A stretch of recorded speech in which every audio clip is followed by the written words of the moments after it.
Welcome to another episode of the Afterlife podcast. Today we're doing something a little bit different. I have a very interesting conversation coming up with filmmaker Peter Alessandria. I've had the joy of not only meeting him, but also viewing his recent documentary, Every Soul Knows, the joy of remembering who we really are. And today we're going to start this interview by actually showing a clip of the trailer for this film. And those who are listening by audio, I hope you will enjoy it just as much.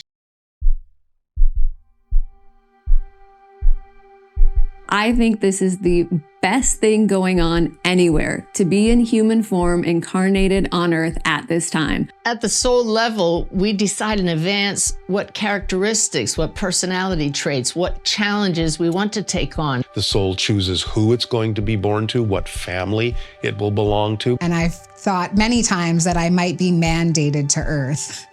What did I do wrong? Why am I here again? I felt the power of my soul, the part of me that has always lived and will never die. I started to see this bright light, this beautiful bright light directly above me. I was just being lifted up by love. If you could imagine absolute love and absolute peace, that's all you felt in this energy. That was one of the messages I was sent back with.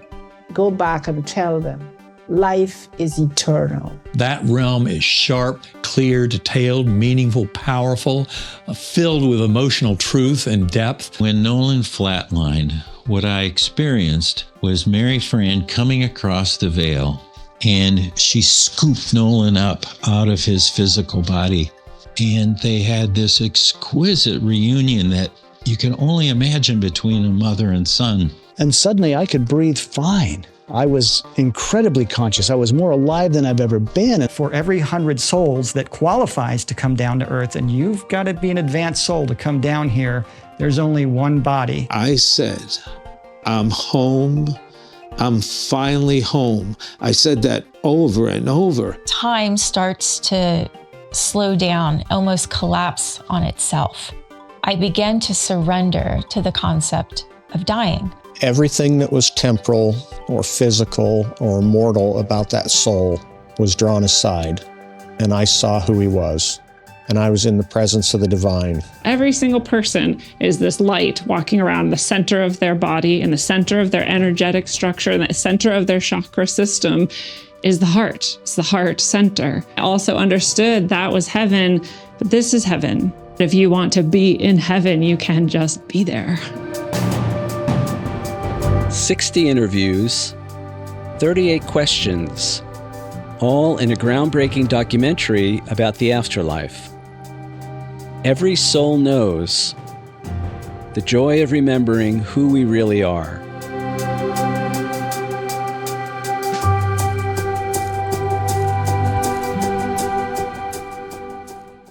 And today I am honored to be interviewing Peter Alessandria.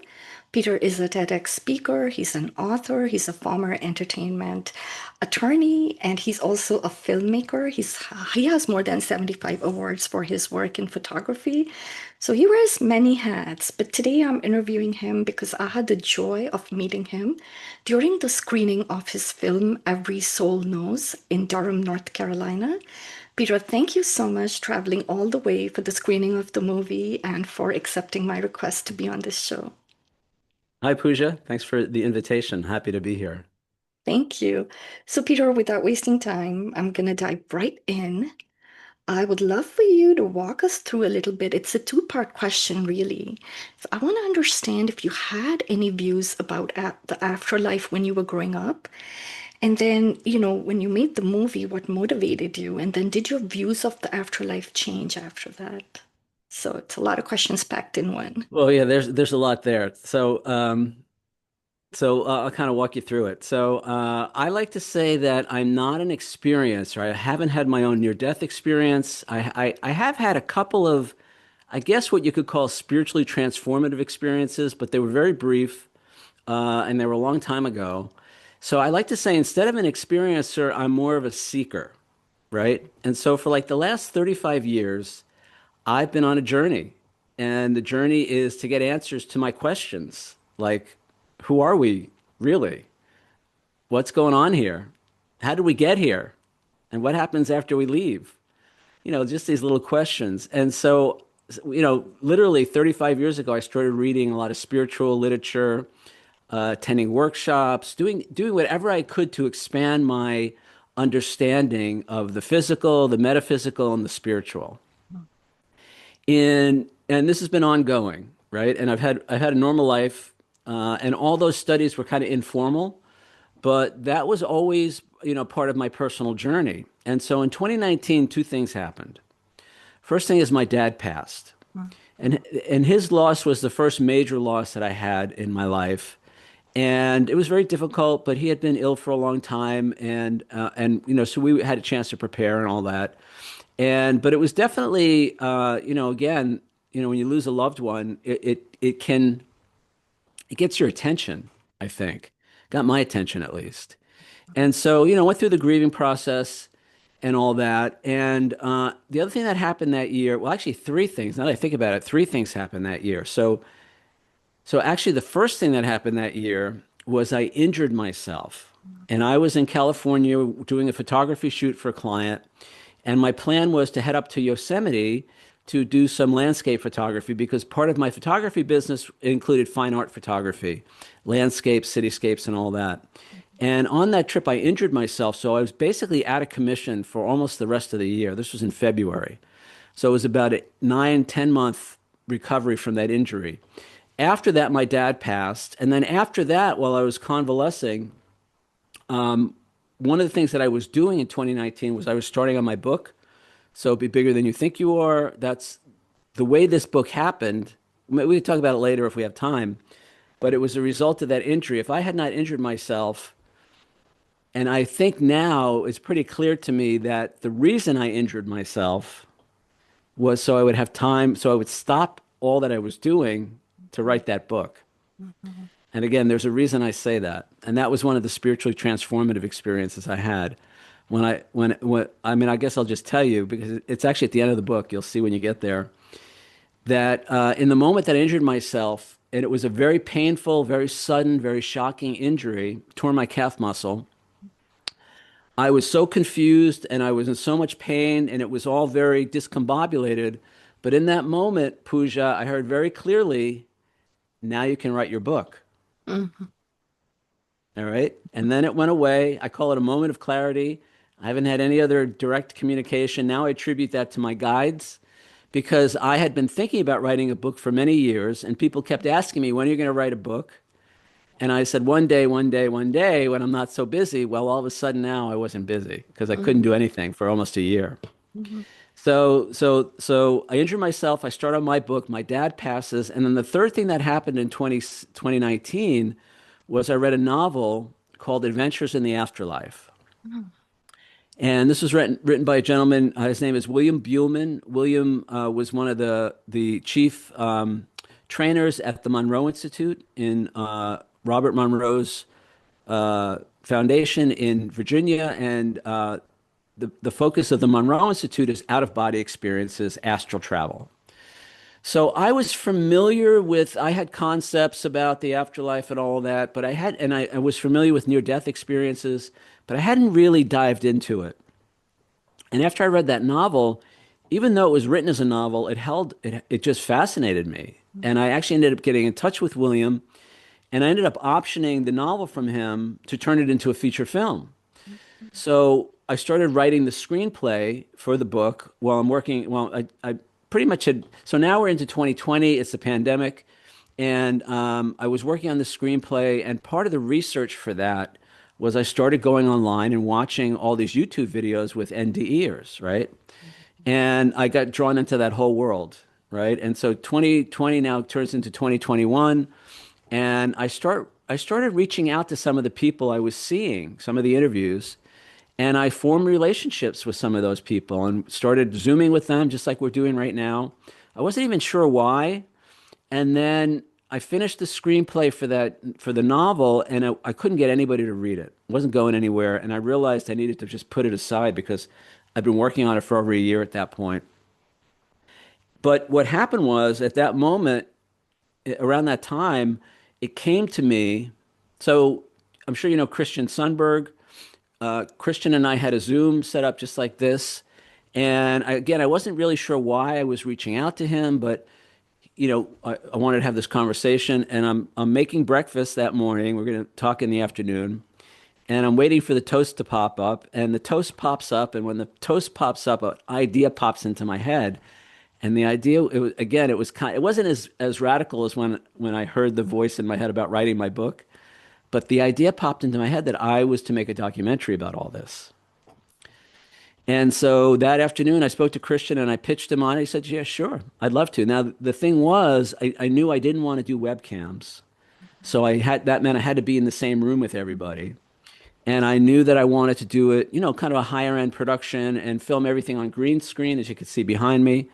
And that started it, and I found a bunch of local NDEers and local mediums here in New Jersey. And then I started expanding and I got connected up with IONS. So anybody who's not familiar with IONS, the International Association for Near-Death Studies, ions.org, an amazing organization. I mean, just so many beautiful people, such a fabulous, fabulous organization. And they become a great friend of the project. You probably know Angela Harris. She helped me arrange a bunch of interviews at the 2022 IONS conference in DC. I did a bunch of interviews there. Last year in Phoenix at the conference, I screened a 40-minute preview of the film, which was fabulous. A lot of people there from the movie. It was great. This year, I've been invited back, so I'm going to be doing another preview. They don't have enough time for me to show the full film, but I'm going to show another preview and speak to people and see everybody, which is actually what I'm really looking forward to. Is just reconnecting with everybody. And so that's how the film got going. And to date, I've interviewed 60 people. About half of them are near-death experiencers. The rest are psychics, channels, and mediums, or people who have had other spiritually transformative experiences. And it's changed my life. So your question was, what were my beliefs before about the afterlife? And I think, it progressed. Again, I'm on this journey. I'm seeking answers to these questions. I guess I had a belief in God, but I also realized at a certain point I was really angry at God because of all the things that had happened in my life, and I felt kind of victimized. And so I think it's tough to have a relationship that if you're really angry at whoever you're in a relationship with, that kind of thing. And then part of my journey was getting into 12-step recovery, a couple of 12-step programs for certain addictive, compulsive things in my life. And that began to shift my relationship with a higher power. As you may or may not know, 12-step programs are really based in a relationship with something greater than ourselves, right? And so that I began to unwind some of the anger and some of the disillusionment that I had with my higher power and began to see everything very differently. And all along, I'm still reading, all kinds of spiritual texts. I'm reading, Course in Miracles. I'm reading all the more popular stuff like Conversations with God and all the law of attraction stuff, And so I'm immersed in that world. I'm cleaning up my life, with, taking responsibility for things through 12-step programs, forming a relationship with something greater. And so I would say, by the time 2019 rolled around, I was probably, 85%. That's kind of an arbitrary number, but on the idea that everything that the NDEers are telling us is basically true, right? There is more to life than just this physical body and this physical experience, right? And not only that, it's kind of really special on the other side, but I wasn't 100%. Now, why is that important? So in 2023, so now I'm working on the film. I'm about a year in working on the film. And I hadn't seen my brother in a couple of years. He was living, at that time, he had moved to Florida. He wasn't living here in New York, in the New York area. And so I went to visit him. I just felt called to go visit him. And he was living in a condo complex near one of our sisters. So I spent a week with them. And it was great. We were not estranged or anything like that, but we weren't as close as we could have been. And there was still some lingering stuff. I had done my best to kind of take responsibility for my part in the relationship, to make my amends to him and all that for the things I had done. And overall, it was a good week. He was tough. He was a tough New Yorker. He didn't want anybody, you couldn't mess with him, very tough. And as a result, he was kind of hard to get close to, I think. And I think he would even say that. And so spent a week with him. It was great. There was some healing. And 2 weeks later, he died. And it was completely unexpected. He had some health issues, but nothing imminent. And that stopped everything. My whole world stopped in that moment. And again, with my dad, it was tough, but with my brother, not only was it a shock, but I just went to this place. I was so sad. I never knew I could feel that sad, this grief. And it was my younger brother, so I still had some regrets, was I the big brother that he deserved? And, I had some of that going on. And what happened was I had to go back to Florida to help my sister with his estate. He wasn't married, didn't have any kids. So I was down there for about 6 weeks helping her, and she was in grief. It was brutal. And I almost gave up on the film and kind of gave up on everything because I was so distraught. And I just couldn't imagine how a loving universe could allow something so tragic to happen in somebody's life, And so I was kind of back in this place of, I didn't know what to do, right? So I decided not to do anything except, and this becomes really important in a minute, I'll explain why, feel my feelings.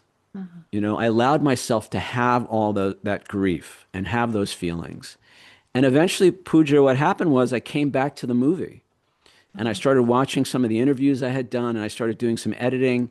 And it was working on the film that brought me through that grief, right? And really helped me heal from that. What was also happening was, obviously, I'm interviewing a bunch of mediums, and he started coming through, And in fact, I was with a medium when my sister called me to tell me what had happened. I actually had my phone was just vibrating, and I was ignoring it. And the medium was like, "You should really answer your phone. It's important." I was like, So I answered my phone, and it's my sister calling me to tell me that our brother had passed. And he came through right after that. I finally got off the phone with my sister. I was still there with the medium, and he kind of came through, and she just went into this reading. And it was really interesting, Pooja, because I'm pretty sure my brother was a non-believer in the afterlife. Again, tough New Yorker, I'm pretty sure that he didn't have any real faith in that. And yet now he has a film dedicated to him. About the afterlife, and he's come through many times. And in every interview now that I'm doing for the film, I mention him. So he's really a part of this, And so we laugh about it. I say that he's laughing, I'm laughing, and it really was a very healing thing. Now, again, the reason I mention all of that is you asked me where I was at in my beliefs. I can tell you now, 110%. There is no doubt in my mind that everything that we hear from the NDEers and elsewhere about the afterlife is absolutely true, right? There's no doubt in my mind. And so that was what I needed. And I'm convinced that his passing was part of our soul's plan together, part of our soul's journey together, because it really pushed me. Here I am bringing a film to the world that says life is eternal. We're not our bodies. We're more than our bodies. When the body dies, life continues. And not only that, heaven's a really cool place, and it's the hallmarks of heaven are this sense of unconditional love, this sense of peace, this sense of oneness that's beyond description, beyond what words can even describe, right? And to the point where most of the people who go to the other side, they don't want to come back. It's so good. So I see now how it all fits. Right. And it was that experience, like I said, that kind of really forced me to say, where am I at with this? And then working through it, through the grief and all of that, it's completely, I'll say this. I think it really solidified what I wanted to believe all along, but wasn't quite sure. And the reason I say that now is because there's one more part of this puzzle, and that's my mom, right? So my mom is great, great relationship. My mom, we didn't always have a great relationship, but we have a very good relationship now. And she's seen the movie like 4 or 5 times now. And the first time she watched it, I was with her, my sister, my other sister who's here in New Jersey, my niece, my 18-year-old niece, and then my two nieces and nephews, younger. They're 11, and my mom. And I showed them the film, and my mom was having a really hard time watching it, right? It was almost like she couldn't watch it, you know? And it was very interesting to watch that, to see that. And my mom's beautiful. She's a wonderful woman. But if she can't see it, if she can't touch it, you know, she's very, I guess the word might be materialistic, not in a, you know, gold and riches sense, but just in a here and now sense. She doesn't have a belief in the afterlife. And so what she said to me was, after it was over, she said, you know, that was great. I'm very proud of you. You're doing such a great job. It looks so professional. But you have to understand, I think this is all a big fairy tale, right? So she's not a believer. And at first, I was a little, and my sister and my niece, they kind of jumping on her, like, you know, what are you talking about? You know, and I was like, guys, chill out. It's all right. She doesn't have to believe, right? You know, and I say at the beginning of the film, I say, look, until we get there ourselves, none of us is really going to know anyway, right? I mean, we can believe all we want, but until we actually have the experience ourselves. So I was like, okay, you know, it's fine that you feel that way. And I was okay with that. So what's happened since now, again, she's seen it 3 or 4 times. And she came to a screening on Long Island. I did another screening here. And then and recently, July 4th weekend, her two sisters, my aunts, my cousin's boyfriend, and I showed them the latest edit of the film. And so this is my mother's, you know, third or fourth time watching it. She paid attention the whole time, whereas the first time it was like she was almost like this. And when it was over Pooja, she was the first one. She sat up and she starts clapping and smiling, and like that was great. She still hasn't come out and said, yeah, you're right. You know, I believe in the afterlife, but I can see, you know, we kind of made some progress there. Mm-hmm. And again, you know, and this has been I think you saw this when you saw the screening in North Carolina. I'm not trying to convince anybody of anything. Mm-hmm. And I even say at the beginning of the film, I say, don't take anybody's word for anything, whether it's in this movie or life in general. What you can do is pay attention, hear what everybody has to say, but then you have to go within and decide for yourself what's true. Mm-hmm. Discover your own inner wisdom and your own highest truth. And again, I don't know if you remember, but I actually stopped the film a couple of places and we do a guided meditation in the middle of the film. And I give the audience, it's basically, you know, I'm basically saying to the audience, you heard what everybody else has to say about this. Now what's your truth? Mm-hmm. And we stop the movie and there's a 2-minute guided meditation and people are given a question to meditate on. And I can't tell you how many people have said to me, you know, that's great. I'm so glad you did that. It's great, you know. So you know, and I learned a long time ago, even though I was a lawyer for 15 years, you know, you can't change somebody's mind for them. They have to decide for themselves. Mm-hmm. And especially with something like this. So that's kind of been my approach. And I'll stop there. But there's a bunch more I could say about the whole process of making the film. Peter, thank you. You know, one of the reasons I wanted to interview you, I hope this doesn't come out wrong. I'm a huge fan of the film, and I'll tell you why. So for 2 years, you know, I've been interviewing people with near-death experiences, and for the last 8 or 10 years, I've been binging on these videos, these stories.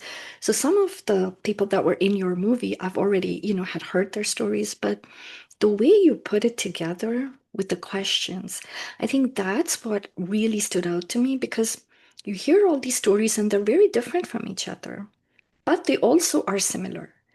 And the way you put this movie together, asking each one the same question, And I know these people are all over the place. They're not really talking to each other every day, and they're all coming up with the similar answers. So I think that struck me, and it's just very helpful. Your website is very helpful. The everysoulknows.com. I know you can download the movie there, but you've already put all the interviews there too, right? Of all the people that were in the movie. Yeah. And you've asked questions, and the guided meditation for me personally, that did give me the space to kind of embody things. Because when we're watching the movie, you know, it's our emotions, it's our mind, but when we're doing the guided meditation, it just kind of makes its way deeper. So thank you. I appreciate it. But you know, the questions you came up with, was there a thought behind that? Or because you asked some very important, like, what is a soul, right? Like a question even like that, or what people think about God and death and heaven and judgment and all of the things that we do think sometimes, right? Everybody's had these thoughts sometimes. And so you bring it out beautifully. So I'm actually going to ask you what you think about God and heaven. Well, let's save that, but let me come back to how that all came about. Yes, So please. those questions, again, if you go to the website, it's everysoulknows.com. Yeah. You can see the 38 questions. I actually included them on the website so people can see them. Mhm. And those were my questions, but I think those are the questions a lot of people have, you know, about all this. Mhm. Now, I'm kind of framing this as Afterlife 101 in the sense that my audience, some of them may have never heard of a near-death experience, right? Or if they've heard of a near-death experience, maybe they don't know anything about a life review or soul contracts or whatever. So I want it to be the content to be as accessible as possible. And so some of the questions are kind of basic, but I think they're really important questions, right? So when I started Pooja, one of the things that I was wary of was that I didn't want to sensationalize the death experience, the car accident, the botched surgery, the cancer, whatever it was, because I almost felt like in some of the interviews I was watching, that almost became a distraction from the real message for me, which is what did you experience? And by the way, how can we take what you experienced and apply it to our lives while we still think we're here in these bodies? I mean, that's really the whole point of this. And in a way, the near-death experience is just a way into that. You know, if there was another way to get into that, I wouldn't even need the near-death experience. But so being conscious of that, what happened was the first 40 people that I interviewed, some of them had these amazing near-death experience stories, and I didn't let any of them tell their stories, right? They're like, well, when do I tell my story? I'm like, we're not doing stories. You're answering these questions. So I asked everybody the same questions, right, basically. And what I want to point out, which I often share when I do the screening, either in the Q&A afterwards or beforehand, I tell people, look, keep in mind that what you're going to see now was filmed over a 2.5-year period. Most of the people, I wasn't telling anybody who else was in the film, right? So the people that I interviewed, they had no idea who else had been interviewed for the film. Not only that, they had no idea what anybody else, their answer was to those questions. And yet when you watch it, it's friggin' amazing because it's almost like they're finishing each other's sentences, right? And again, this was over a 2.5-year period. You know, there was no way they knew, nobody had any idea what anybody else's answer to those questions were. So it was amazing when I started editing and I'm like, oh my God, how did this happen? You know, they're like answering, they're all finishing each other's sentences. And then about 1.5 years ago, I realized, you know, there is value in telling the stories. So I went back to some of the people I'd interviewed and then I reached out to a bunch of new people. And so in addition to the Q&A, the question and answers, I have a bunch of first-person accounts of their experience, you know, their near-death experience. But to get to your point, you know, it was really what I wanted to do was do it a little differently, you know, than because we have seen like Jeff Olson, Anita Moorjani, Eben Alexander, you know, we've read their books, you know, we've seen 1 million interviews with them, right? So I wanted this to be different to the extent that we could. And so for somebody, for instance, like Jeff Olson, so Jeff's story is, you know, many years ago when he was newly married, he had his wife and he had 2 kids, a 14-month-old son and a 7-year-old son. And they were driving back from a family event and he He believes he nodded off while driving, lost control of the vehicle. It flipped 7 times down the highway at 75 miles an hour. His wife and youngest son were killed instantly in the accident. He sustained traumatic injuries. He was in the hospital for 5.5 months, 17 surgeries, lost his leg, a bunch of other things. And one of the questions in the film is, how do you define forgiveness? Forgiveness has been a really important part of my life. I feel like that's one of the soul lessons I'm here to learn. And so I have a bunch of people answering the question in the film, how they define forgiveness. And then for Jeff, when we get to his segment, I just thought, how could you ever forgive yourself for something like that? Being responsible in a sense for the death of your wife and one of your children. And so before we did the interview, I just pitched him. I said, look, I would love it if you felt that you could talk about that, how you forgave yourself for what happened, if we could focus on that.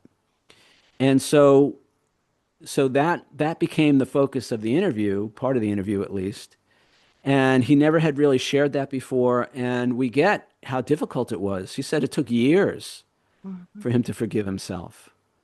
And he had this spiritually transformative experience where he felt as if he was being forgiven by God, by the Creator, and he still wrestled with forgiving himself.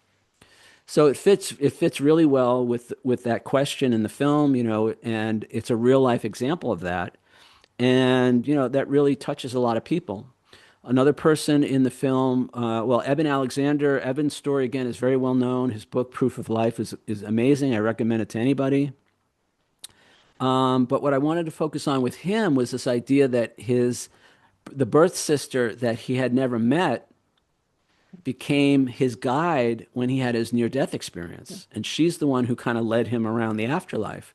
At the time, he had no idea who she was. It was only after he came back that he discovered that. So it was things like that. And that's what makes it a little different, perhaps, than some of the other interviews you've seen with them.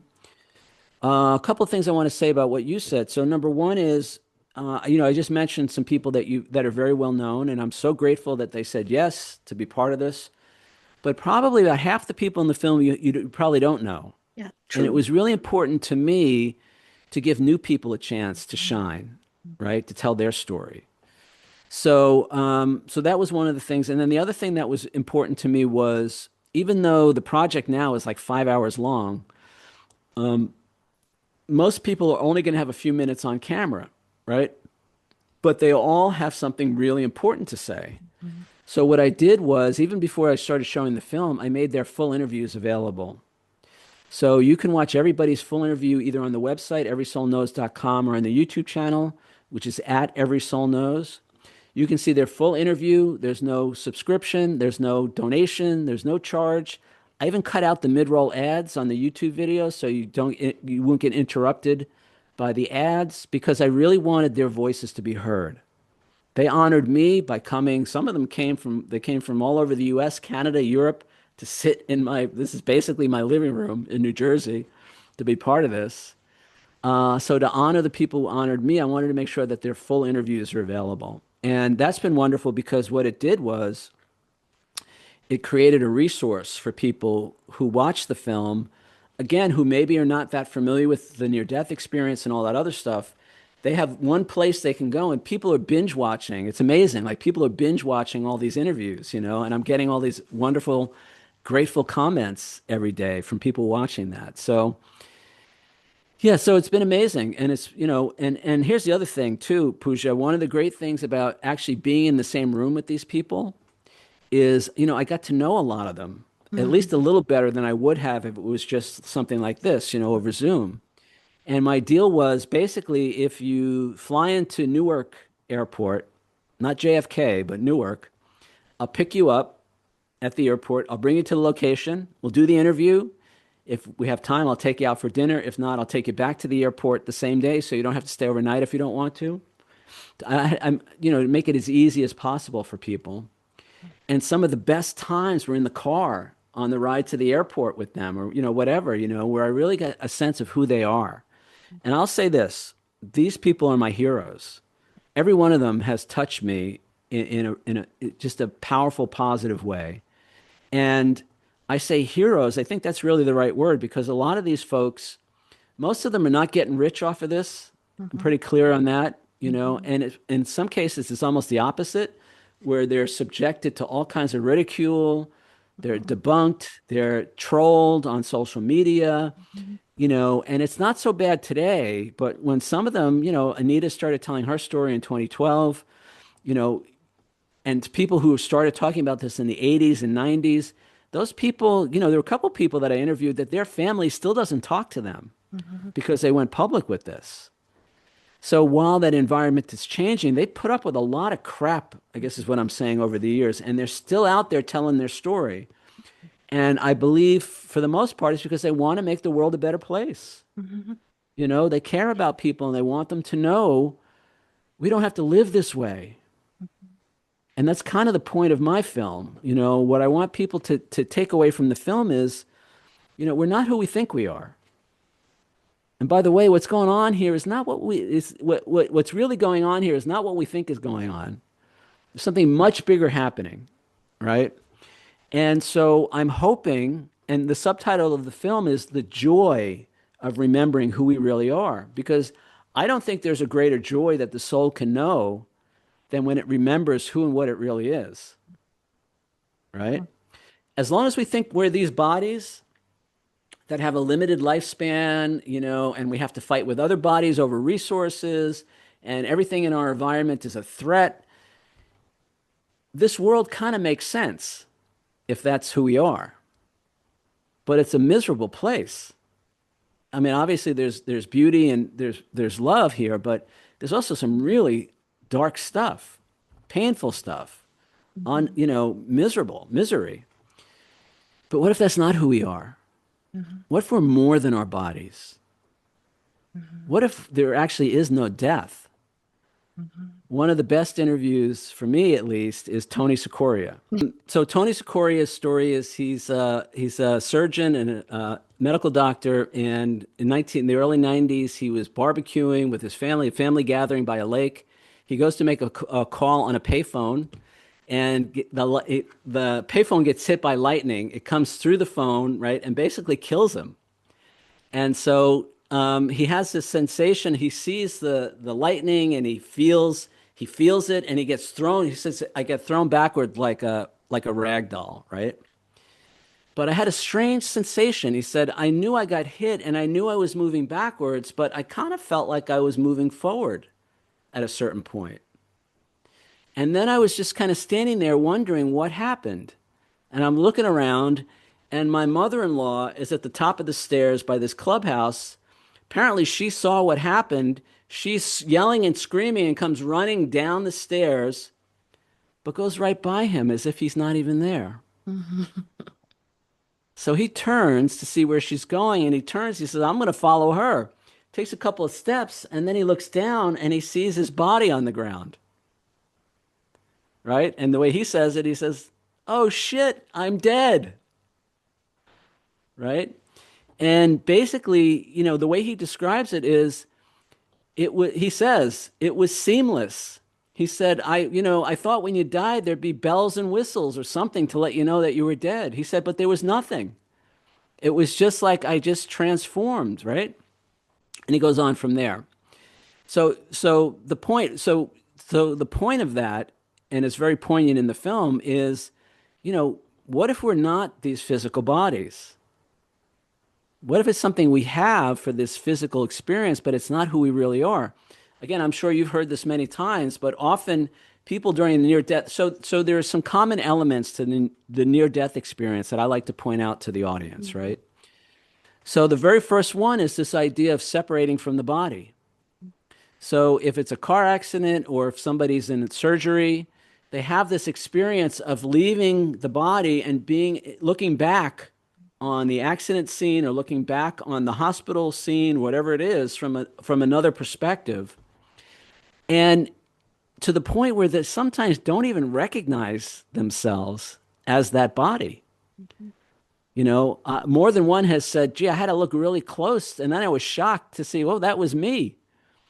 So there's this disconnection from the body, and yet, again, as Tony said, I was still feeling the way as if I was me. I was still thinking the way I normally think.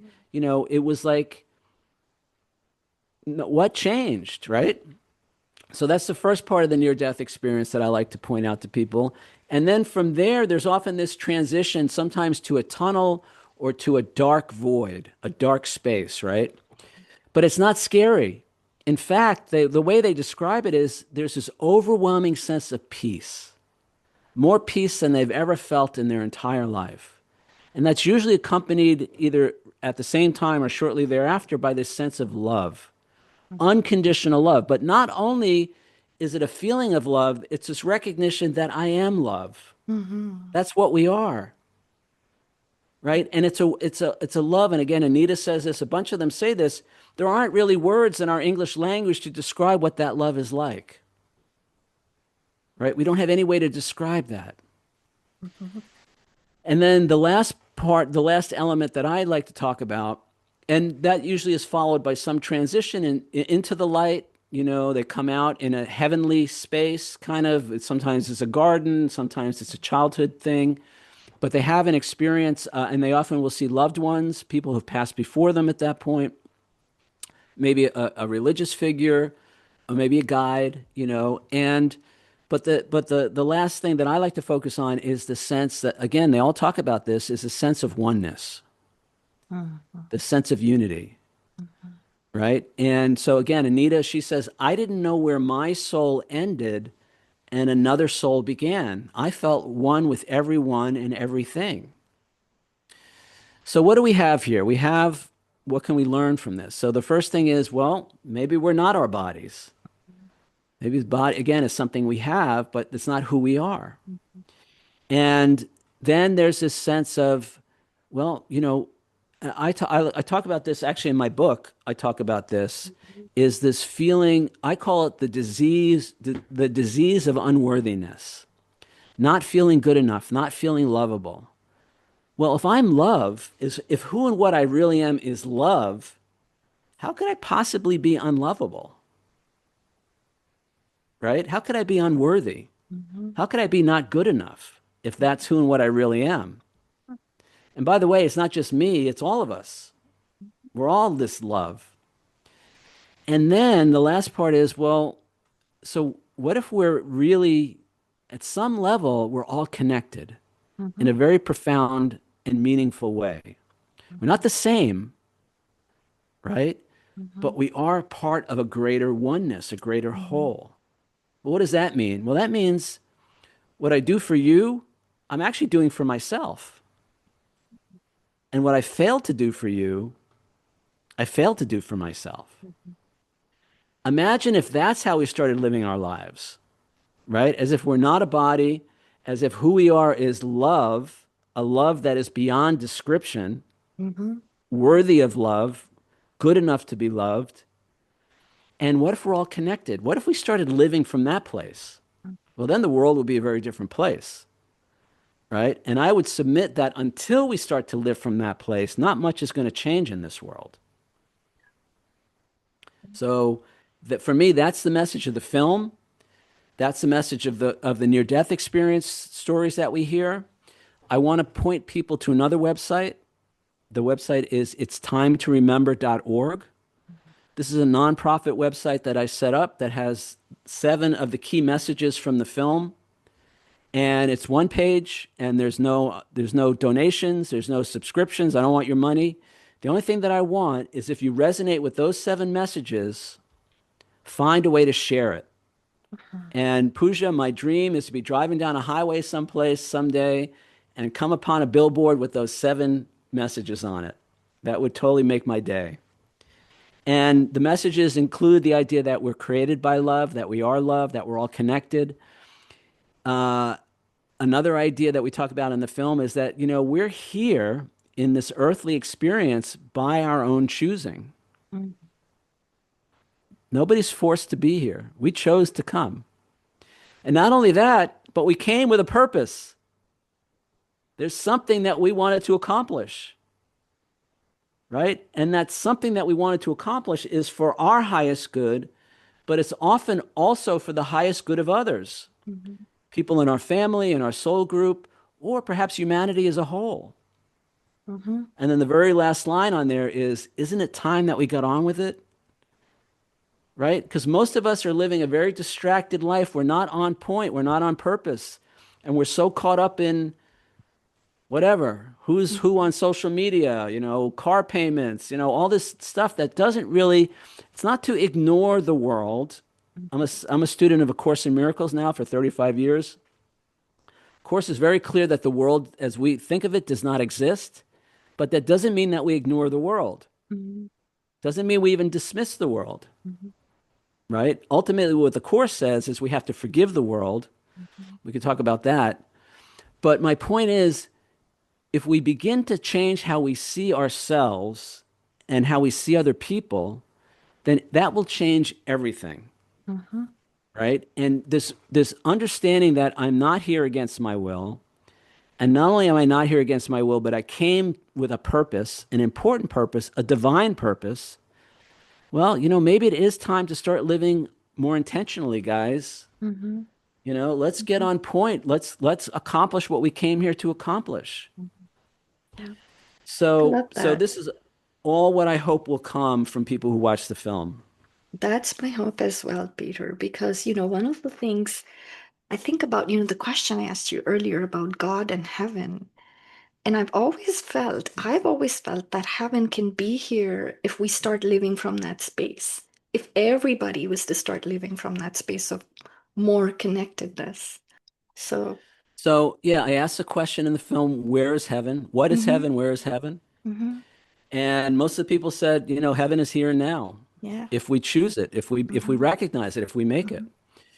Course in Miracles says heaven is the awareness of perfect oneness and the understanding that there is nothing else, nothing within the oneness nor nothing outside the oneness.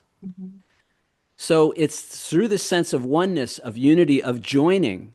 See, the main problem with this world comes from a sense of separation. The ego is all about separation. Okay, you're not the same as me. And not only you're not the same as me, but you're a threat to me. You're a threat to my happiness. You're a threat to my well-being, right? And therefore, I have to eliminate you as a threat. Now, there is some biological evolutionary value to that in the sense that if all we are is a body, the best way to preserve the body is to make sure we don't have any competition or threats in the world. So there is some value there. But again, the whole idea now is that we're ascending, we're raising up, we're raising our consciousness, we're coming out of this physical 3D body-oriented mentality, and we're moving into a higher understanding, a spiritual, metaphysical understanding of life. Yeah. So that means we move away from that idea of separation into a more unity consciousness. Yeah. Peter, I've always been curious about one thing. It's time to remember, yes, but why do you think we have to forget in the first? Why? That's my thing. Why don't we come here already remembering everything? Well, that's one of the questions I ask in the film, right? So what is the veil of forgetting and why do we need it?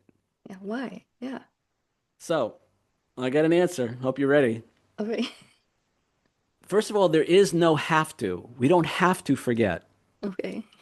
We choose to forget. Okay. So here's a good example.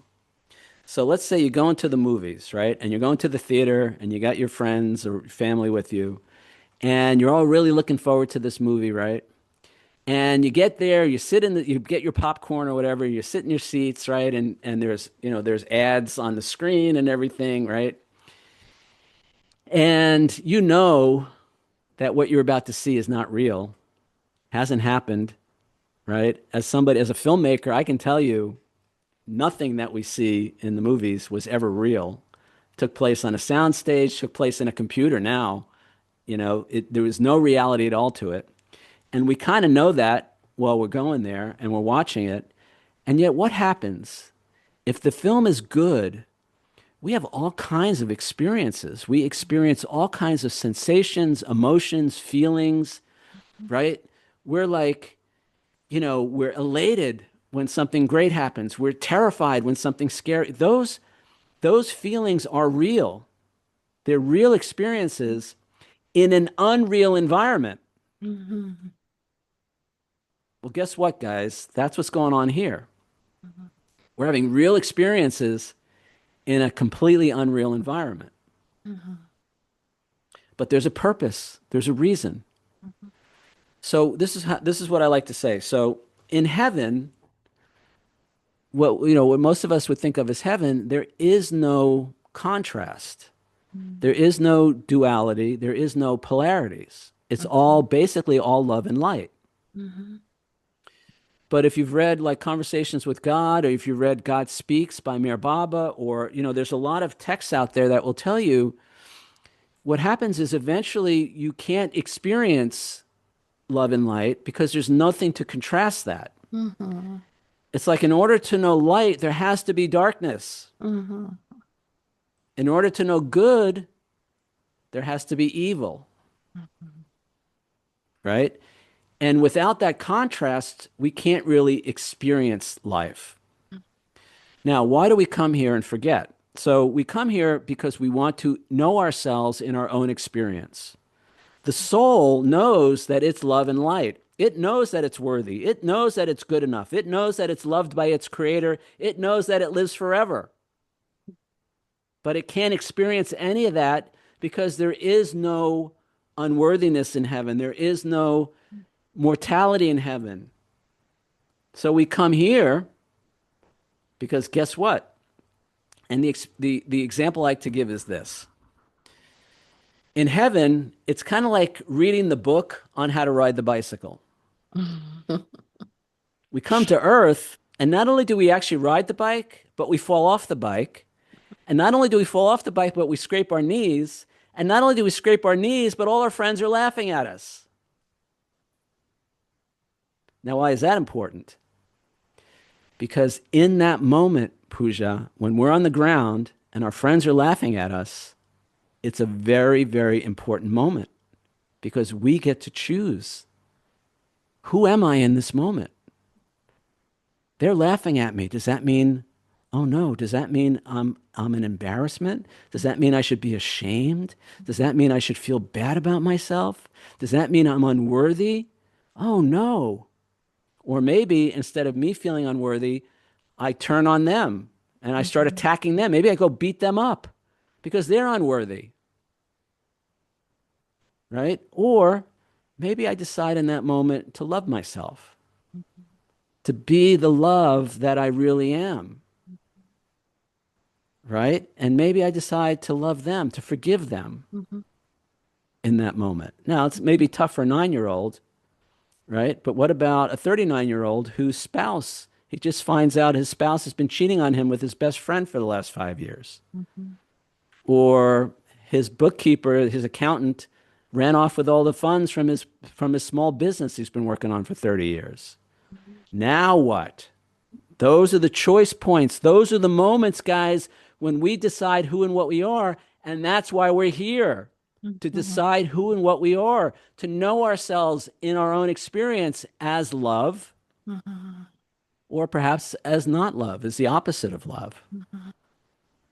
But that's why we're here, is to have that environment where we can actually make those choices. And the choices come through the challenges that we experience.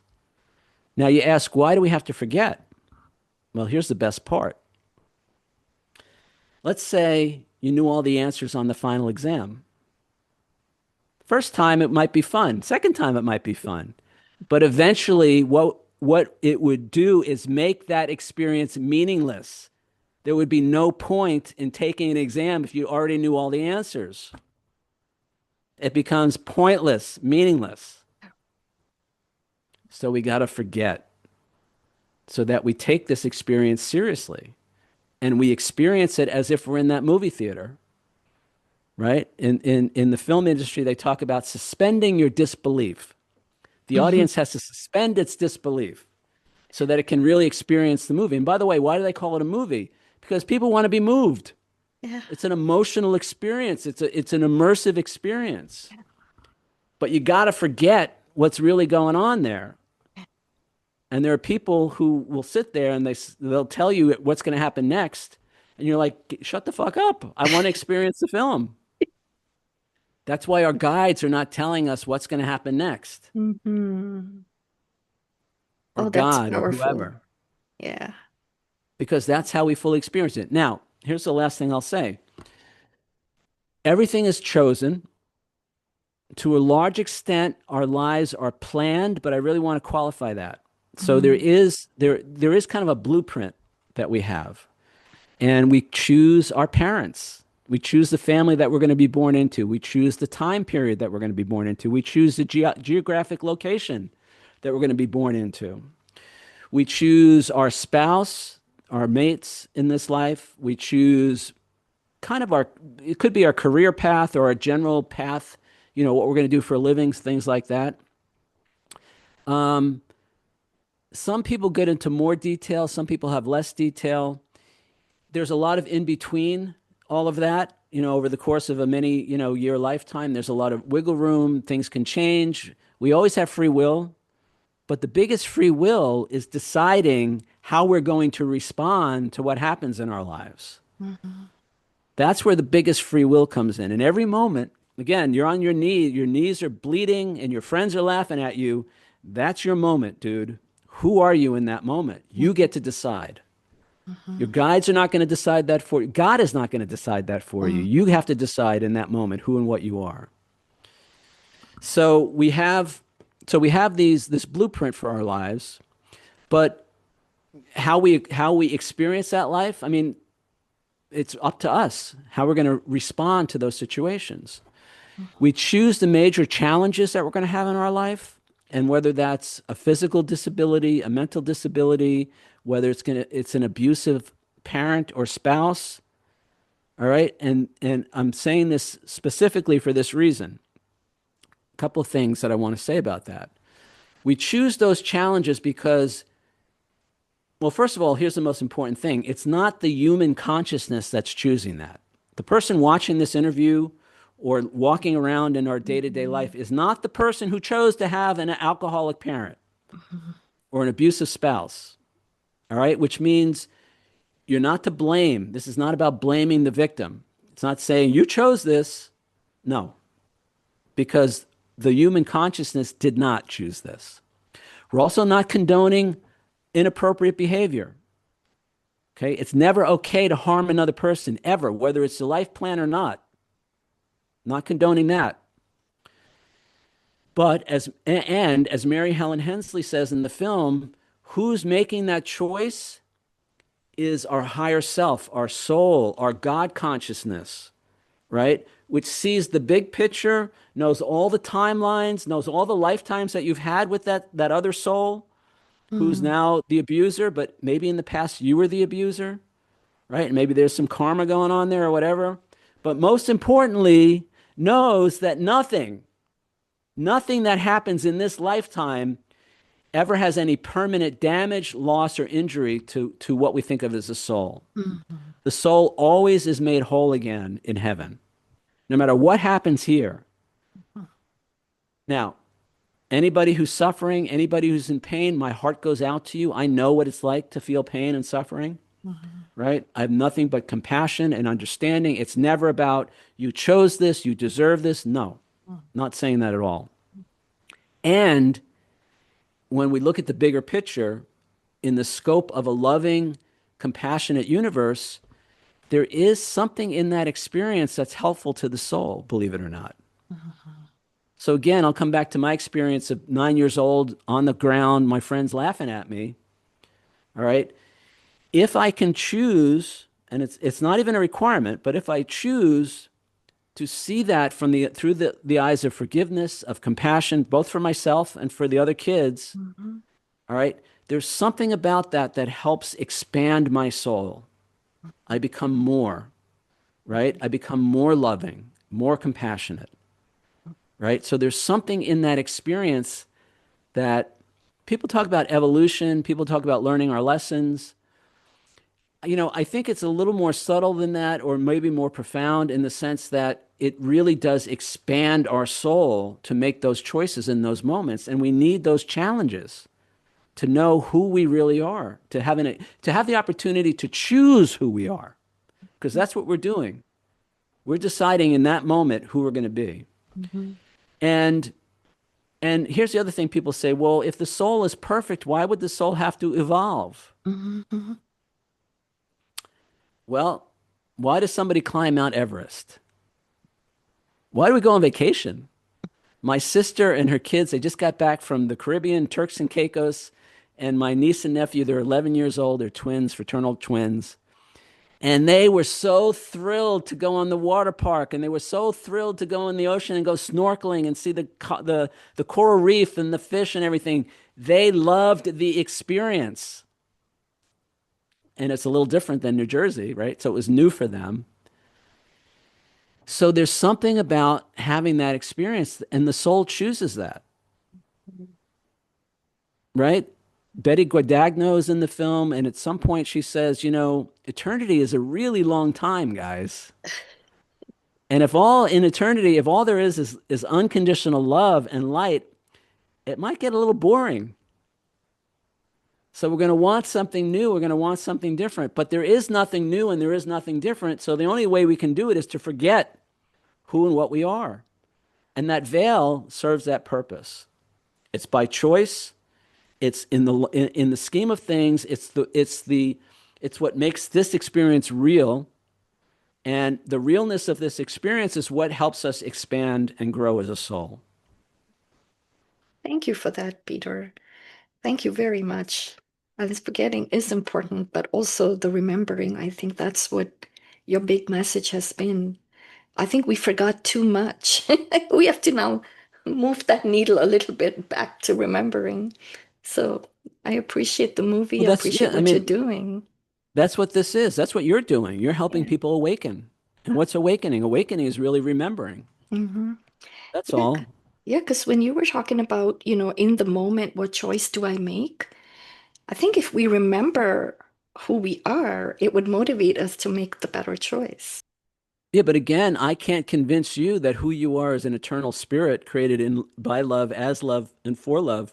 You have to decide that for yourself, right? Yeah. And that's the beauty of this. Yes. That's what personal sovereignty is about. People talking about sovereignty and people talking about free will. There it is, guys. Who are you? Only you can decide. And by the way, the quality of your life is going to hang in the balance. Before I got on this call with you today, I was listening to a podcast with a woman who is a sex worker, prostitute, and she doesn't see herself as a soul, as a beautiful, worthy being, And I was crying. I was weeping listening to her story because she doesn't remember who she is, and her life is reflecting that. And there's no judgment in that at all. I'm not judging her or anything. Yeah. I get it. Most of my life, I lived as if I was unlovable. I was unworthy. And I made choices that reflected that, and my life sucked. And I had to do drugs and alcohol to anesthetize, to numb from all that self-loathing, that self-hatred. That's, I believe, for me at least, that's the core of most addiction. Most addictive compulsive behavior is a way to cover up that feeling of unworthiness, of unlovability, not good enough, and the pain of self-hatred. Mm-hmm. And I think the pain that's an important thing, because I think there's so much healing that can happen with the awakening, with the remembering. But I do have one last question about your book, because I'm only in chapter 3, so I haven't read it all the way yet. But and I kind of wanted to ask this at the end, just get your thoughts on it. You talk about true power, and you talk about who we think we are and how we actually develop that self-image. Can you talk a little bit about what do you think is true power? Yeah, so this is a really important question, And so first chapter in the book is titled, Who Do You Think You Are? And that was the original title for the book. I had to change it for legal reasons, but it came about from many, many years ago. I think I was still practicing law. I was having an argument with somebody, and she stopped. She put her hands on her hips, and she looked at me and said, "Who do you think you are?" Right? And it was meant as an insult, basically. But Pooja, that question stopped me in my tracks, and I just thought, wow, what a great question. Who am I? You know, I may have even said that out loud because she was kind of looking at me kind of strange after that, you know. And I never really responded to her, and she kind of stormed off. But that question stuck with me, and I realized that's the most important question we can ask ourselves is, who am I?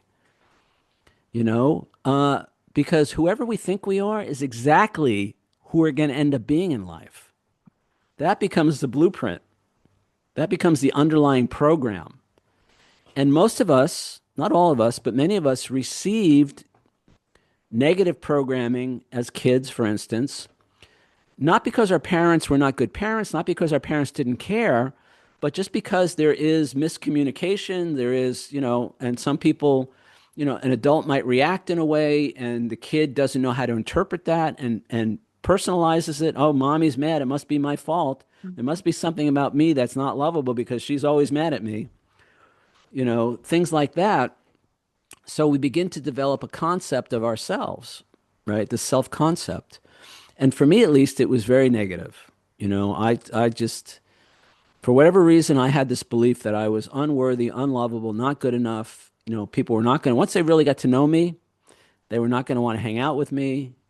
I mean, my love life was a mess. My work life was a mess, you know. And the only way to cope with all of that was, again, through addictions, you know, compulsive behavior, all of that.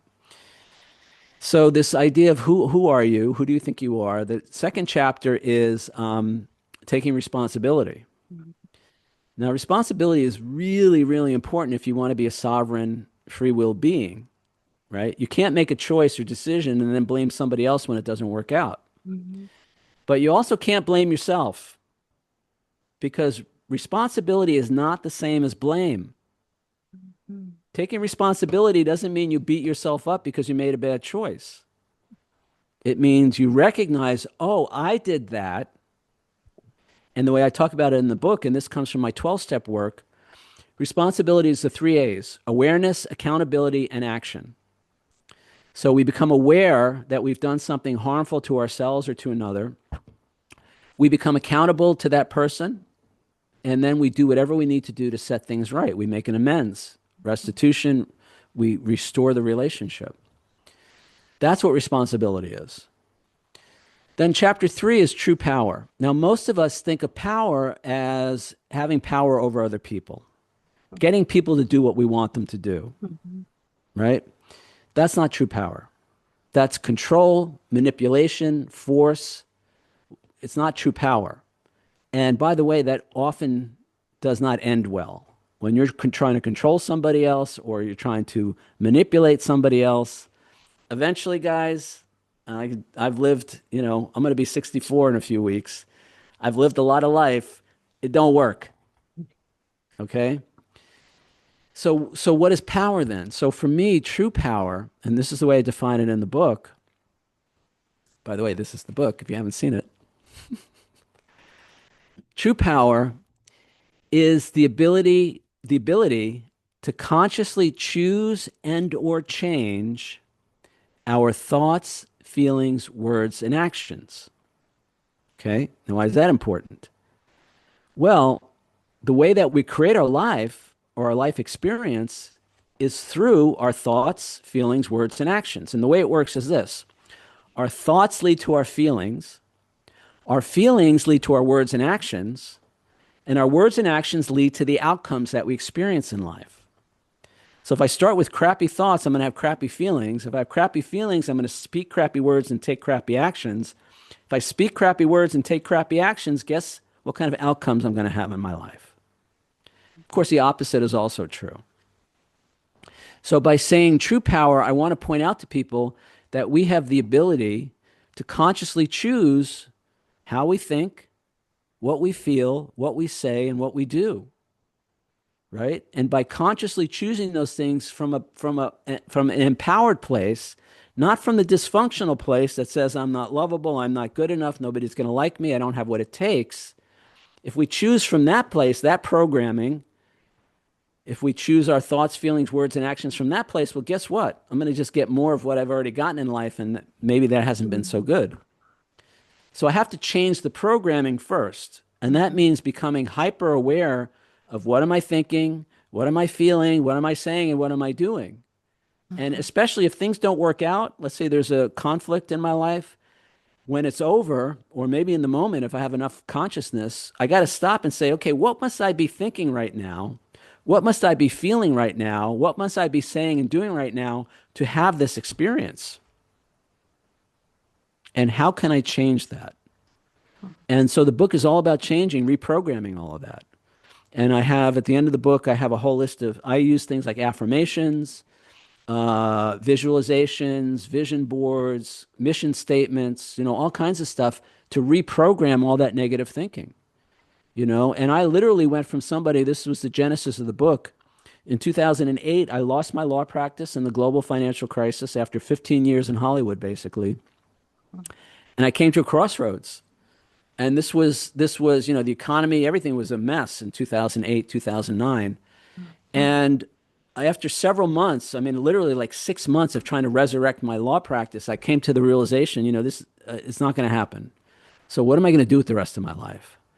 And I made the decision in that moment. It was actually several moments, but eventually I decided that I'm going to pursue a creative career in photography and filmmaking, and leave the law behind, basically. And it took a lot of time to come to that decision, and it wasn't easy to make, but that was my passion. I thought, well, maybe this is my chance to do what I really love, with my life. And there was nothing else I wanted to do but, photography and filmmaking.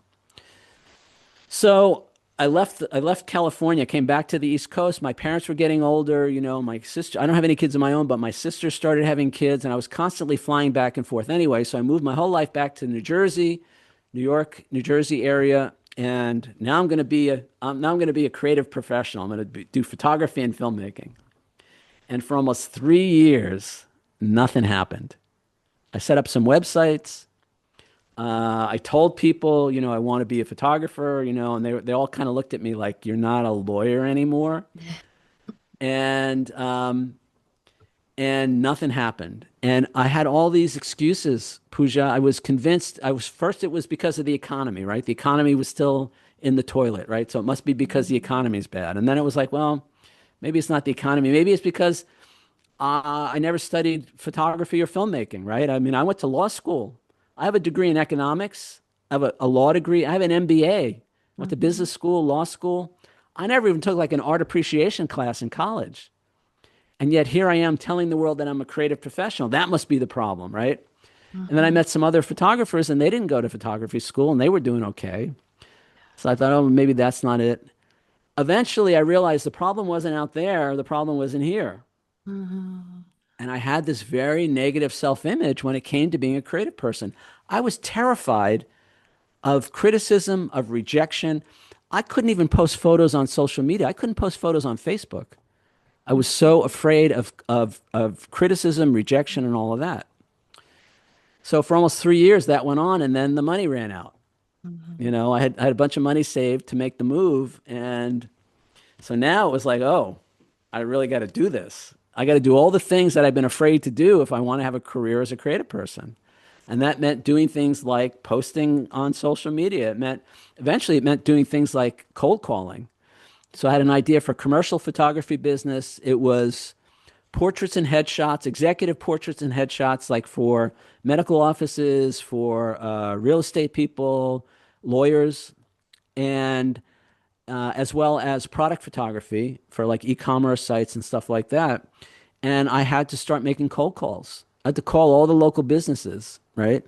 And it was horrifying. It was like, I couldn't think of a worse thing to have to do, right? But what I learned was this. In almost 2 years of cold calling, I never got hung up on once. Everybody was so nice to me. In fact, they must have felt sorry for me, because in some cases, if they weren't interested, they were giving me the names of their friends or other businesses that I could call, right? And yet, before, during, and after every phone call, my hands were shaking. I was anxious. I was distraught, right? And what I realized was, oh my gosh, it's not them that's the problem, it's me. Because before, during, and after every phone call, I was beating the hell out of myself. Nobody's going to want to hire you. Who do you think you are? You didn't go to school to do this. What do you know about photography? You know, all this negative self-talk. And that's what was creating the fear. Fear equals resistance, and resistance means I don't get off the couch. I don't do any of the things that a person needs to do to start a business. So now I had to overcome all of that. Right. And again, I was running out of cash. You know, there's not a better incentive. So I started doing all that stuff. Plus, I started doing all the things that I've been studying for 30 years, like law of attraction, affirmations, visualization, vision board, you know, all the stuff that I had been doing but not doing. I started doing that. And within a year or two, I went from somebody who never won an award for anything in my life to somebody who's won more than 75 awards for my photography. I went from somebody who was afraid to post photos on Facebook, right, to somebody whose photos have been published in newspapers, in magazines, online, around the world. Literally millions of people have seen my work. I became an official photographer for one of the world's biggest fireworks performance companies, and they were sending me all over the globe to photograph their shows, right? And this is somebody who went to law school. How did that happen? It happened because I changed how I saw myself. I changed who I thought I was. And I think the biggest thing, Pooja, was I went from being my own worst enemy to my own best friend. I learned how to love myself enough that I would take all the actions that I needed to take and all the risks that I needed to take to start a business.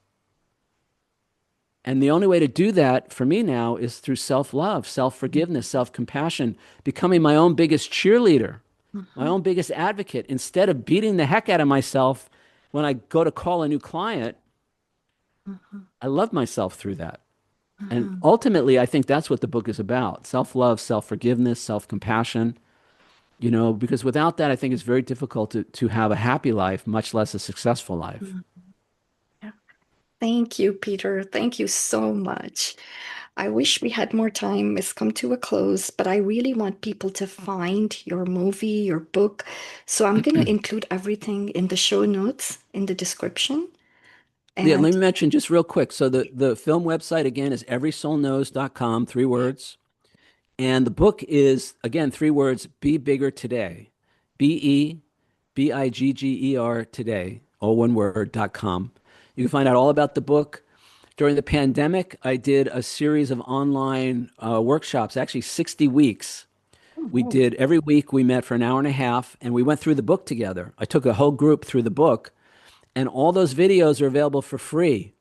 There's like 90 hours of videos on the Be Bigger Today website. You can watch all those videos and go through the book with us. The book is set up like a workbook. So at the end of each chapter, there are exercises. And to me, it's one thing to read a book, but it's another thing to actually do the exercises, because that really implants the concepts and all of that. Some people get a partner and they do it together. So you do the exercises with another person, and then you share your answers with them. So it's really a resource, and it's not just to be, you know, how to become a better photographer or whatever. It's really about transforming your life, all your life. And I would not be making this film, all right? Be bigger than you think you are. There's nothing that I could think of being more bigger than making this movie, for instance, you know? I mean, this week, I'm going to submit the film to the Sundance Film Festival, right? Now, in the past, I would have said, oh, who do you think you are? You know, you're not good enough. You know, who are you fooling? You're never going to get into that festival. You know, those negative voices, right? And now I hear those voices a little bit, not like it used to be, but they're still there a little bit. And I say, okay, thanks for sharing. And then I go and do it anyway. I have to push through that and just do it. You know, Nike was right, guys, just do it. And so, you know, that's being bigger than I think I am. I'm going to submit it to the Academy Awards if I can, you know, and everywhere else. And so, but that's what this is about, guys. You know, in the website, the book website, I say, you know, most people are a lot more lovable and capable than they think they are. Course in Miracles says you don't ask too much from life, but far too little.